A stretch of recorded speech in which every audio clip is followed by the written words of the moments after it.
Hello दोस्तों, कैसे हैं आप सब। आइए आज हम जानेंगे एक इंटरेस्टिंग केस लॉ के बारे में, जो है पटना सेक्रेटेरिएट के बम ब्लास्ट केस के बारे में, जो कि इंडिपेंडेंस से पहले की एक घटना है। क्या आप जानते हो कि पटना सेक्रेटेरिएट और हाई कोर्ट एरिया सिर्फ कानूनी फैसलों का इतिहास नहीं रखता। यहाँ एक वक्त था जब ब्रिटिश राज के खिलाफ बम ब्लास्ट केस सुना गया था।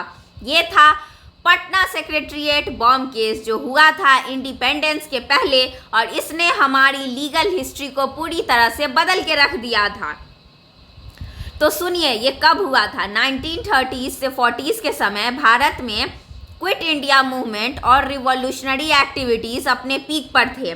पटना सेक्रेटेरिएट, जो आज भी हाई कोर्ट के पास है, उस समय ब्रिटिश ब्यूरोक्रेसी का पावर सेंटर था, और यहीं पर एक दिन एक बॉम्ब ब्लास्ट की घटना ने सबको हिला कर रख दिया था पूरी तरह से।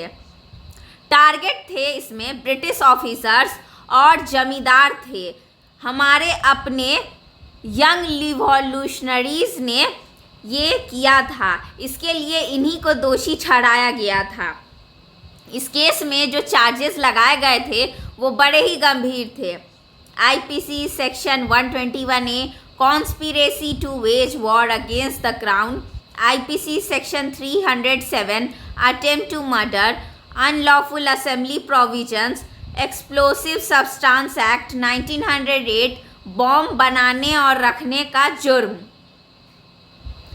ब्रिटिश प्रोसिक्यूटर्स ने कोशिश की थी कि सभी अक्यूज को डेथ पेनल्टी या फिर transportation for life Andaman islands की काला पानी की जेल की सज़ा दी जाए।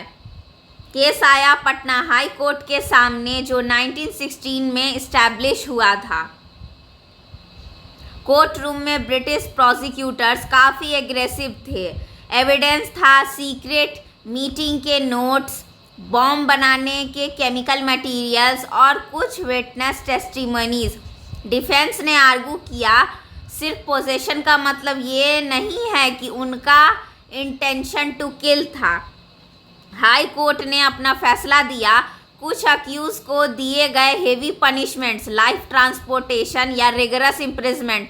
कुछ को दिया गया acquittal due to lack of direct evidence. और सबसे बड़ी बात, कोर्ट ने कहा कि सिर्फ बॉम्ब पोजेशन एक्सप्लोसिव एक्ट के अंदर जुर्म है, लेकिन आईपीसी 121A वेजिंग वॉर तभी लगेगा जब एक्टिव इंटेंट क्राउन के खिलाफ प्रूव हो जाए। Importance of case law. दोस्तों, इस केस का हिस्टोरिकल इम्पॉर्टेंस बहुत बड़ा है। पहला है कॉलोनियल सप्रेशन। ब्रिटिश हर रिवॉल्यूशनरी को टेररिस्ट बोलकर दिखाना चाहते थे। दूसरा, कॉन्स्पिरेसी का इंटरप्रिटेशन। कोर्ट ने बोला कि सर्कमस्टांशियल एविडेंस भी काफ़ी है कॉन्स्पिरेसी को प्रूव करने के लिए। तीसरा है सेंटेंसिंग फिलॉसफी। डेथ सेंटेंस कभी कभी कम्यूट होकर ट्रांसपोर्टेशन फॉर लाइफ बन जाता था। लेगेसी।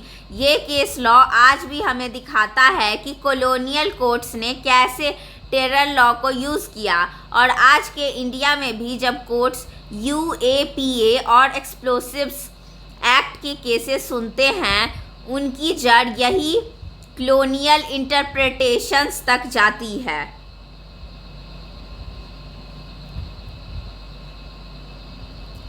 तो दोस्तों, ये था पटना सेक्रेटेरिएट बॉम्ब केस का डिटेल सफ़र। एक ऐसा केस जो सिर्फ कानूनी जजमेंट नहीं, बल्कि हमारे फ्रीडम स्ट्रगल की कहानी भी है।